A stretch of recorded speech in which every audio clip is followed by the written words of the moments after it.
Hello, thank you for tuning in. Apologies on the hair as Melbourne is still under lockdown. I'm Shang and today's a 1-year update on the ND2 MX5 RF. The last time we went sand drifting was a lot of fun, but when it comes to cleaning, not so much.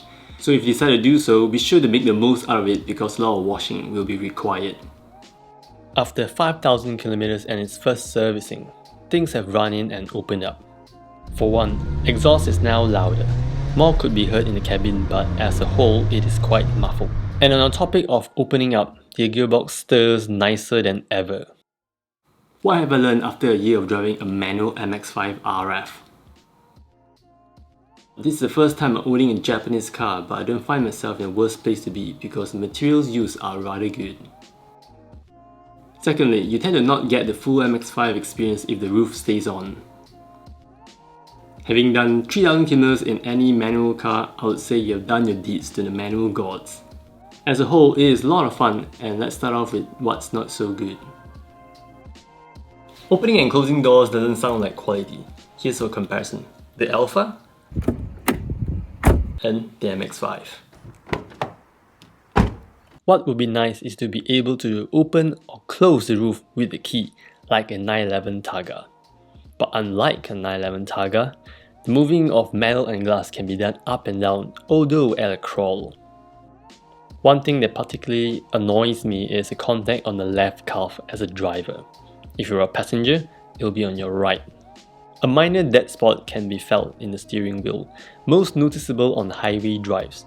Minor adjustments might be needed, causing occasional twitch. Also, in something this analog, I wish to start a car with a twist instead of a push, something a sports car should retain. One of the challenges is to live in the suburb. Not the best idea for someone who's not used to a manual transmission. Rush hours ruin things a little, but the box in MX5 is a lot more manageable than other cars. On the subject of sound tube, I'm not sure if it's a manual exclusive, but older cars do not have it. What it essentially does is bring out more engine sounds. Apart from making things louder, it also gives out a supercharged like whine.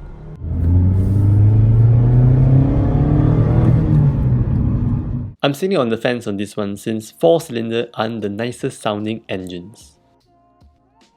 Quite a few mention wind buffeting when the top is down, although I find it very much acceptable around 90 km an hour. Sure, you have to raise your voice, but dropping a window in any sort of car is even noisier. Limited cabin space? Yeah, quite, but let's take a look at cup holders, center storage, and a center cubby that's actually as big as any glove box. Such little annoyances are nothing compared to how little the MX5 is cared for after sales. The RF got a little chipped towards the end of my trip along the Great Ocean Route, so I filed for insurance. Long story short, Mazda only had the parts for a white car, so overspraying is unavoidable.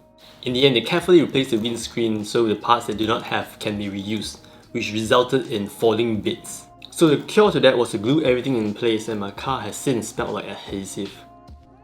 On to the good side.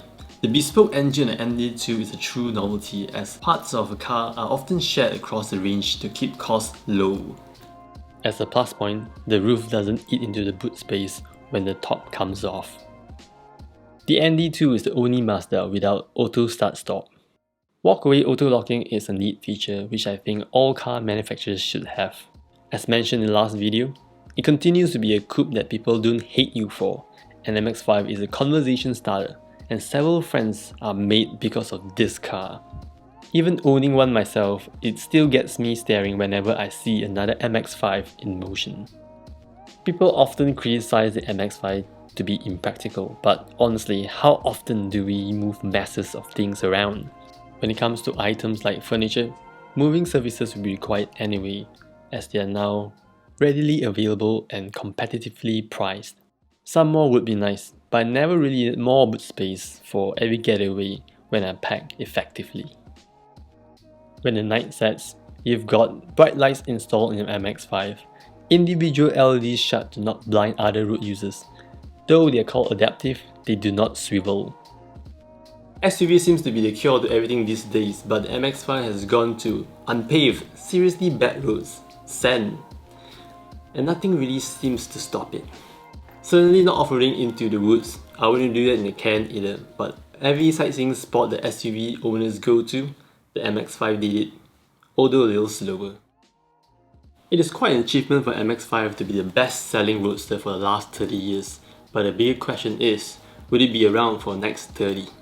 That's not a reason to buy one, but nothing disconnected to drive can be had for this sort of money. To actually bring yourself about to buy an MX-5 is not easy, because money is limited while brand snobbery and practicality is bewitching. But if you decide to walk in the showrooms to buy one, they better be nice because halo cars of such keeps the brand interesting and in turn make more sales. I'm not saying an MX-5 is a must-have in your lifetime, but open motoring certainly is. The RF has now found a new home and I'm once again in search for my next car. Till then, goodbye.